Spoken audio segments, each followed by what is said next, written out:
the first time here on FT Live. Dan, great to see you, and love the vest. Win reality action right there. Supporting the company here, yeah. Of course, as you should, which we can get into. We can mix that in. There's actually Dodger ties to that. We know many Dodgers have had some success on the win reality front. But first off, just to play off what AJ said, even if a team has the highest offer, I mean, you've been behind the scenes before. Sometimes a player just doesn't want to sign with a particular team. So what is the psychology process behind trying to lure in a free agent? Sure. Well, first of all, guys, thanks for having me on, and congratulations for your success. You guys are just killing it, and it's really noticeable in the industry how well you're doing, and it's great for our game. So keep it going.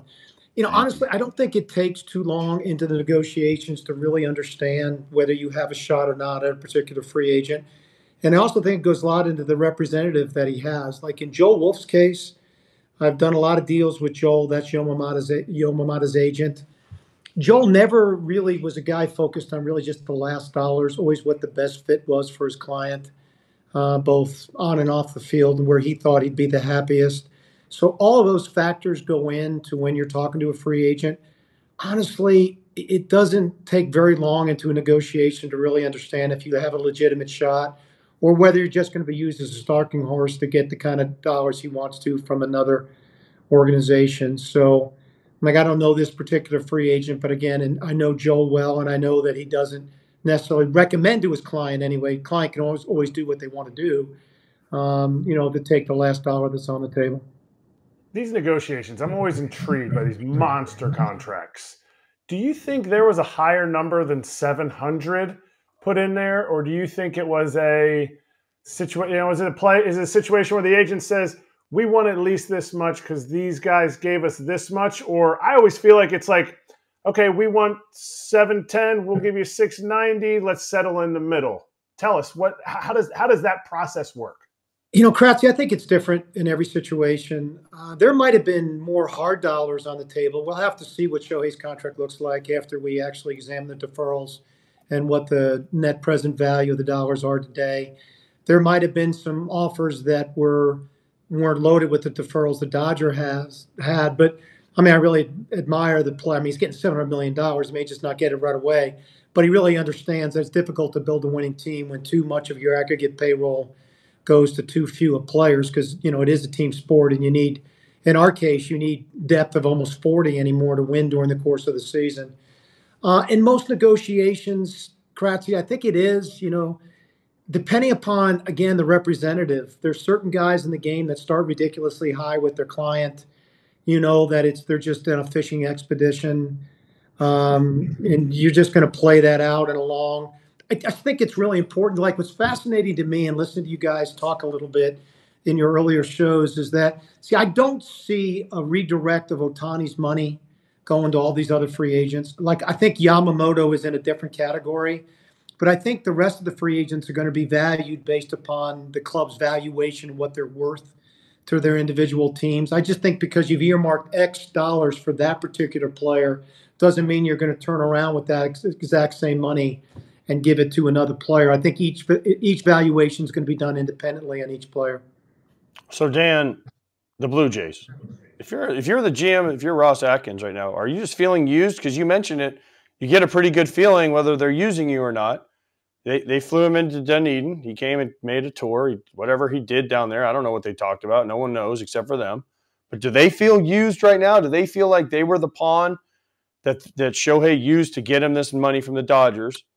And then how do you prevent that? Because you can't just be like, oh, we're out on Shohei because, oh, we think he might be using us. But damn, what happens if he actually does want to come to Toronto? Yeah, it's like saying I'm never going to date because I don't want to get my heart broken. You just got to jump into the water and you got to swim. And if you believe in the player, you got to put your best foot forward, and you've got to tell him why your particular club is what you feel is logical and best fit for him. Knowing going into these things, more than likely, you're going to lose out. It's the nature of free agency. I think everyone knew that the Dodgers. I think the Dodgers have been waiting in the weeds on this for a year. I think they've done their marketing analysis, their business plan analysis. I think they've had this all teed up. I don't think they were going to lose dollar-wise. Maybe they could have lost because he didn't want to go there. But I think if you're the Blue Jays, you definitely had plan B, C, D, and E in place, and we're going to see them now pivot to what those plans are. The difficult problem that all the teams are having in the game right now is all those plans involve Scott Boras, because he is, controlling the bulk of the market. I think he's waiting on his pitchers to see what Yamamoto gets, because he's going to feel that Snell and Montgomery are as good as Yamamoto. And so it's the same thing with Cody Bellinger. And so I just feel like, when there's a comparable self-worth involved in these negotiations, they have a tendency to drag a little bit until there's a realization of what the market's going to offer. And you're going to have to decide based upon what the market's telling you it's willing to spend. Dan, are other owners in Major League Baseball mad right now that the Dodgers went out and made this offer and signed them to this? And I'm not saying, like the Pirates or the A's, because they never seem like they're going to play in big boy land. But the Yankees, Mets, even the Blue Jays, Giants. I mean, this is almost a landscape-changing deal for Major League Baseball. I know it's once in a forever how many years you want to make it, but this is a landscape-changing deal. Because guess what? Guess who's a free agent next year? Juan Soto. He's already turned down $440 million allegedly. So is he going to get to 500? AJ, I think what it is, it further complicates the landscape between large market, mid market, small market teams. I don't think the large market clubs will probably look at it the same way the mid and small market clubs will, to show the disparity and being able to spend on elite talent. I do think Ohtani really is an outlier. I just don't think we've ever seen a player in this game that's like, he's the Messi of our sport. He's an international icon. I think there's ways to generate dollars around this player that we've never seen with a baseball player alone. I think he made $25 or $30 million in endorsement deals. The next highest one was Mike Trout at $5 million. I think he's unique, and I think they're going to look at that as a unique outlier. But I do think it exasperates the problems that have always existed in the history of our game between markets that are based upon size and market spends. I'll tell you what, for me, what it does, it just keeps getting back, guys. Like, man, if you don't scout and develop well in our game, you got no chance to compete. And everything leads back to that. The Dodgers can do this because they scout and develop well. Ohtani on his own with a team that didn't have an infrastructure in place of good young players wouldn't make an impact like he's going to make with the Dodgers. So it just gets back to that. Everything gets back to your ability to identify talent and develop talent. If you do that poorly, I don't care what your market size is, you're screwed. He didn't really talk much, but the inclination that we got was Shohei wanted to win. Did he go to the right team? I do think you're right, Kratzy. Did he go to the right team? I think there's sustainability of success there, yeah. I mean, I think there were other teams that were set up just as well, but I mean, the Braves are set up as well as anybody can be in the game with the infrastructure they have in place, and even they're going to have some pitching issues to deal with as they matriculate with their young players. But I mean, the Dodgers just have this wherewithal to draft later in the first round and develop those guys into either solid contributors or fringy, impact guys. And there's just not a team in the game that's done that well. And then they've shown the propensity to spend when the opportunity was there to spend. And so if he wants to win over the next 10 years, the Dodgers may not win all the 10 years, but I think they're going to be in a position to compete. And he simply wasn't even in that position with the Angels. Dan, how do you grade the way that the Angels handled Shohei Ohtani as a player during that time period? And you can go anywhere you want to go, including when his name popped up. Yeah, I don't think it was good, Scotty. I two guys you're on the show with realize every professional sport is a team sport. But, man, you're a team sport in baseball for me more than anything. And I always believe that some of the parts are greater than the individual parts, and culture is more important than any algorithm that you're going to create. I just think they kind of let Shohei's train kind of get away from the other 25 guys that were caboose to him on the club. And I think it created less than a team. And I think they underachieved years. I'm not saying that's Shohei's issue. I just feel like it's always about the team. It's never about one player. I mean, I'm okay with pitching one day a week and rearranging schedules. I'm just not okay with holding him at a different set of accountability parameters and standards as you did with everybody else on the club. Because then everybody else on the club feels like, well, I don't have to disclose injuries, and I don't have to talk to the media, and I don't have to do this, and I don't do that. And I just think it was handled. I don't think it was handled as well as it could possibly be. Now, listen, I've never had a player as good as this guy. So who's to know how I might handle him? But I've been around a lot of good players in Cleveland with John, and I've been around a good, fortunate enough to be around good players in Colorado. And Jimmy Leland had the best line of the winter meetings for me when he said, "You tell the player the truth, and you lose him for 24 hours. If you don't tell the players the truth, you lose him for his entire career." And I just feel like the one thing I think that I always tried to do was tell players the truth. And whether they liked it or not, it wasn't up to me as long as I was authentically telling the truth. I'm not sure anybody's ever really done that in LA with Shohei as it relates to how he needed to fit into the total team. Now, the guy played hard and he posted and he performed. But Eric and AJ, there's just more to it than just that in between the white lines. Well, that leads to my next question. When he does pitch again, which is assuming it's supposed to be 25, 6-man rotation, so you got to find an extra starter, which gives guys more rest. Their guys aren't used to it, right? You lose the opportunity, say Freddie Freeman's a little sore with his hamstring or Mookie Betts. They can't DH because you have Shohei as the DH. It kind of limits your roster, and that's why the one question I always wondered is the Angels gave this guy everything he wanted, right? 6-man rotation, automatic DH, basically did whatever he wanted. Don't talk to the media, hit inside, really never go outside and hit.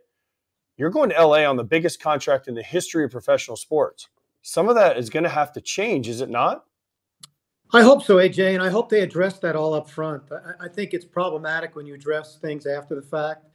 I hope in the coveted desire to sign him that they didn't address these issues, because the Dodgers have done a really good job at that. I mean, they have been a consummate team, and Dave Roberts has set standards. I even think Dave at the winter meetings last week when he said, "Hey, I know, like, I'm not lying to the media. Yeah, we talked to the guy." I thought that was good. He stepped up and he told the truth.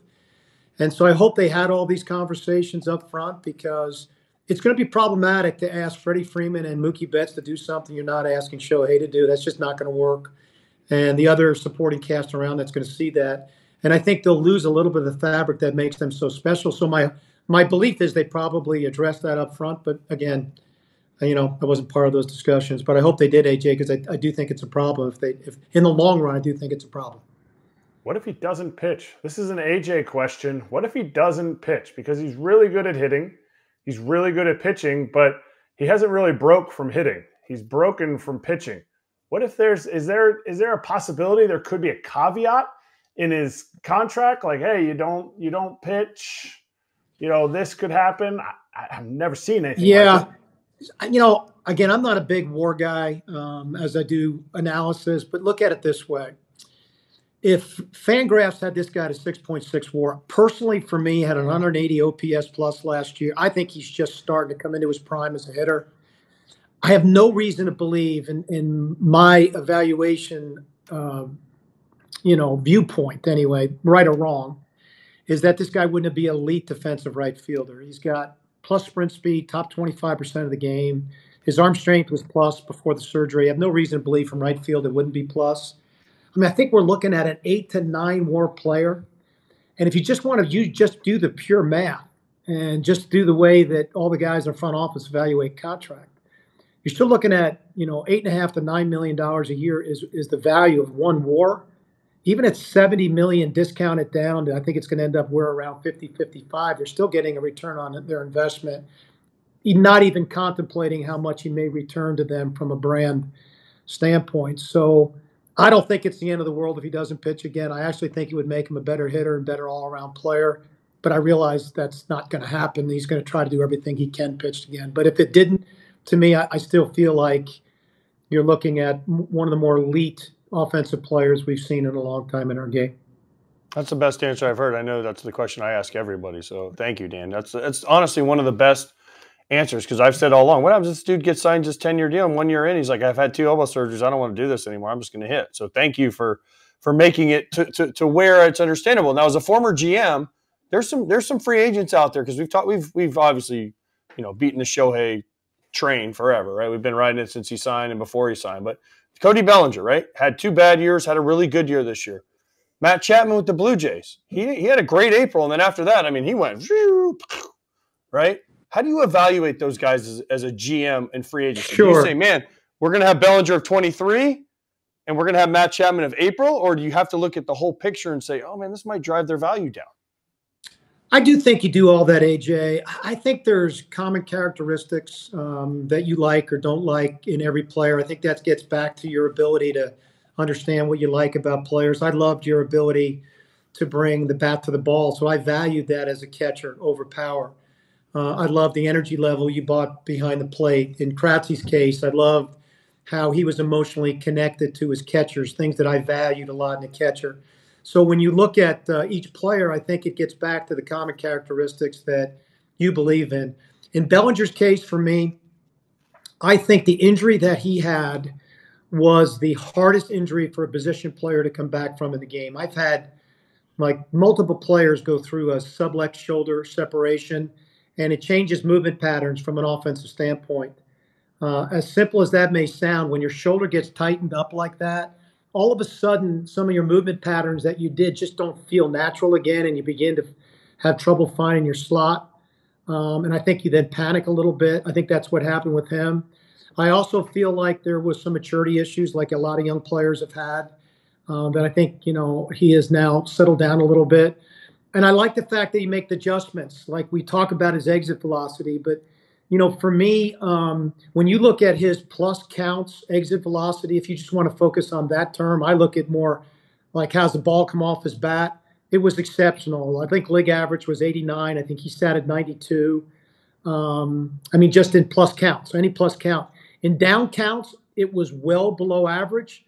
That's because he made a conscious effort to actually put the ball in play. He hit 279 with 2 strikes. He didn't do any of that the year before. So I'm cracking up at our game now because now he's getting penalized because his aggregate exit velocity is below league average when the guy simply made some great adjustments to put the ball in play when he was in negative counts, which I look at that as a real positive sign. So I'm a Cody Bellinger fan because I feel like you're going to get plus defense at 2 different positions, one of them in the middle of the diamond.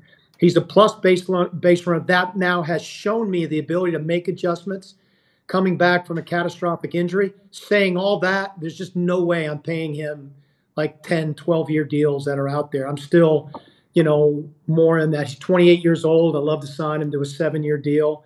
But I think he's going to bring value to a club because I do think he's a little bit of a complete ball player. In Matt Chapman's case, you got to buy what he is. It's not going to change. You're going to get elite defense at third base. And you're going to get power production out of position. He's going to be 110 to 115 OPS plus guy, 10 to 15% better than league average. And now you just have to price him accordingly, not what the agent's going to price him at, what you feel his value is, and then you're comfortable walking away from it if it turns out to be something that you don't feel you can live with. How can the Orioles and Reds turn their offseason around by making the decision to actually go in with the prospects that they have, which, we're talking about Shohei's contract here. Like, oh, well, we can never do that. Woe is us. Like, it's a pity party, but yet neither organization is looking to sell I guess Angelos might be looking to sell, but for a loss. Nobody's looking to sell their organization for a loss. So how can they change their fortunes around? Because the time is now for both of those organizations. Kratzy, couldn't agree more. I feel like the Orioles in particular, focused on them to begin with. I think they could be the most dominant team in the game over the next 8 to 10 years in our game. That's a long window in our game. But if they had a vision to sign some of their younger players to multi-year contracts, almost similar to what the Brewers just did with their young player, long before they even got here, they would have, if you just go around their diamond, if they just took their money that they haven't spent externally and they just spent it internally on keeping this core group of players together, I think they're going to be a tough get every single year. And then on top of that, there's windows that open and then you just got to take advantage of them. They have so much depth in their position players. And what I felt like with position players, if you hold young players back too long in your minor league system, holding them because you realize you're going to lose player X at some point in time based upon his years of control, you eventually emotionally and mentally lose that player too. And you just can't keep them engaged, and then they regress, and then they have no value. And so they just need to trade some of their excess to add to their starting pitching, add to their bullpen depth, and sign some of their core to what might seem like really large dollars, but it really isn't when you're this talented, of the talent that they have on their team. And I don't feel any differently than the Reds than I do about the Orioles. I don't think they're quite as deep as the Orioles are, but I do think there's an incredible opportunity in a division that's very winnable for a lot of years to come. Dan, last team I want to ask you about is the Mariners. You know, we have many fans watching us every day, and I would say the angriest fan base right now is probably from M's fans based on not making the playoffs. So what's your take on what they're doing, what their strategy is? And I always think about the trades and the turnover. I know the Rays do that all the time, although they haven't won a World Series. Do you buy the plan here? And I was shocked that their name was out of the Ohtani mix so quickly. Yeah, Scotty, I look at it like it's December 11th. The report card is not final yet. There's still plenty of time. I understand Jerry's desire to go more contact. Their strikeout rates were unbelievable. Very difficult park in general to build power around, with a lot of swing and misses to score runs consistently, even with some of the dimensional changes they made. And so I get what his vision is to try to put together a club. The reality is there's just not many players out there that fit the criteria that he's looking at, but it is early yet, and I do think they have some disposable money. I do know one of the things we haven't talked a ton about in our game because it's so uncertain is, you know, what's happened with all of these regional sports networks and how it affects club spending capability, because we just don't know yet. But because we don't know, I'm sure that affects some of their decision-making process too. But it's been a confusing winter so far for what they've done, and but again, it's early in the winter, and it can change very, very quickly. But they need to be aggressive to add some pieces to their club that they currently don't have. Yeah, that's fair. All right, so let's finish with what you're wearing on your vest right there. Sure. So I'll let you speak to it and let everyone know, if they're unaware of what Win Reality is, what it is, and how the company has progressed. Yeah. I mean, it's a virtual reality hitting product. I like to say we're a hitting company. And we are a full-scale hitting company now. It started with a pitch recognition company, but now we're full-scale hitting, where, you know, bulk of our 100,000 users are between the ages of 10 and 14. We do have a ton of major league clubs and a ton of big league players, a ton of college programs. But again, the product is specifically designed, you know, for kids to get comfortable in the box facing live pitching at game speed as if you were hitting live in the game. Believe me, it's not like hitting live in the game. We can't emulate those emotions, and you can't emulate anything that actually happens in the game. But I'd say in the world of technology, it's the next closest thing. All you need is Wi-Fi. You can do it in the confines of your own home. We're starting to get heavy into biomechanical things now, which I'm a big believer in. I think all the best hitters historically in the game do certain things, and their movement patterns that made them great. We're going to start implementing that and being able to show kids, here's how you move, here's how you should move, here are some drills that can help you move from point A to point B. So we become a whole hitting platform. Scotty, like any other startup, buddy, we've had some great success, and we've had some challenges too along the way. That's simply kind of the way it is when you're starting a new company. And so we're learning a lot. We're very, very excited about our future, but it's a one day at a time thing here too. We're constantly being challenged. I think simply because the technology is so new and people just aren't used to using virtual reality as a mainstream medium from a training standpoint within our country. And I think that will slowly fade over the years. But again, I think we're way ahead of our time in some ways. So we just got to be a little patient too as it gets integrated into people's thought process. But for young players, like I've got a 21-year-old son that plays University of Texas, and we have a new mode out, and it's called Live Pitch. So I can download onto my app on my phone. He can download any pitcher. And now as a dad, I can sequence him. I could be in Austin. I could be in my home in Nashville. He could be here in Austin in his dorm room, and I can pitch to him live as if I was throwing to him in a cage, except it's live pitches against a live arm. I'm just calling the pitches, and he's got to hit me, and it becomes very emotionally engaging. And he kind of gets pissed off at me, like, there's no way, Dad, anybody would throw a back-to-back 3-2 changeup in that situation. That's just a joke. And so, you know, it's really good. It's engaging, and it's really fun for parents to be able to connect with their kids. Or, you know, those are the kind of products we're starting to run out now that I'm really excited about. Dan, my son has it, and I must say I had fun. I have fun using it as a former major league player. I mean, it's not as easy as people think it is to hit 95, so I'm glad you came up with something that can somewhat show what it's like. But listen, it's a great product, and like I said, my son has it. He uses it. I've used it a bunch of times. The problem is I walk around the house with this, you know, with a bat, and I start swinging. And you know, you got to make sure you got to have a big enough space because otherwise. Well, you know, we have a short bat now, AJ, for that. Oh, okay, good. Short bat that has the same weight as a regular bat. It's kind of a cool little product too.